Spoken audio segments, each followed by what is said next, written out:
প্রবাস নিয়ে কিছু কথা বলি। বিদেশে আসার পর ভাবছিলাম যে নিজের স্বপ্নগুলো, নিজের ইচ্ছাগুলো পূরণ করব। এই টাকার কারণে যেহেতু বাংলাদেশ আসছি, তবে এই টাকাই কামাবো বিদেশ গিয়া। তো এয়ারপোর্ট থেকে নামলাম, নামার পরে মুদির আসলো, আইসা গাড়িতে তুললো, বললো আসেন।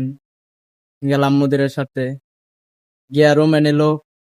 রুমে গিয়া থাকলাম 2 মাস কাজ ছাড়া, কোনো কাজ কাম পাই নাই, কাজ কাম দেয় নাই, বলতেছে দিব। বাড়িতে দালালের ফোন দেই, বলি কাজ কাম তো পাই নাই, তো এখন কি করবো? আমার তো মাস শেষ হলে টাকা লাগবো, টাকা দিতে হইব। পরে কাজ কাজ করতে করতে আমরা মুদিরে 2.5 মাস পরে একটা কাজ দিল, হোটেলের কাজ। হোটেলে ভালো করে সামান দিতে পারে না।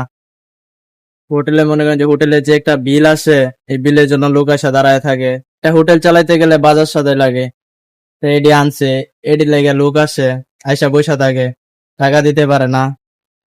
আমরা যে রুমে থাকি, এই রুমের ভাড়া দিতে পারে না। কয়েকদিন আগে আইসা কাতারিরা আইসা রুমে থেকে সবাইরে বার করে দিছে। কারেন্ট বিল আসছে, কারেন্ট বিল দিতে পারে না। কারেন্ট বিলের লোক আসছে, কারেন্ট বিল দিতে পারে না। এত সমস্যার মধ্যে থাইকাও ভাই স্বপ্নের চিন্তা করি।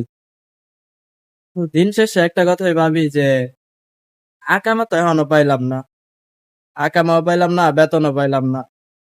আর ভাবতেছি যে কোনোটাই পাবো না। ওদেরই খুশি করতে পারে না, ওরই হয় না, এ আমাদের বেতন আর আকামা দিব কই থেকে? এগুলা ভাবা ভাই বিলাসিতা। এভাবেই চলতেছে দিন, দেখতেছি সিন। এরই নাম কি ভাই বিদেশ? জানা নাই।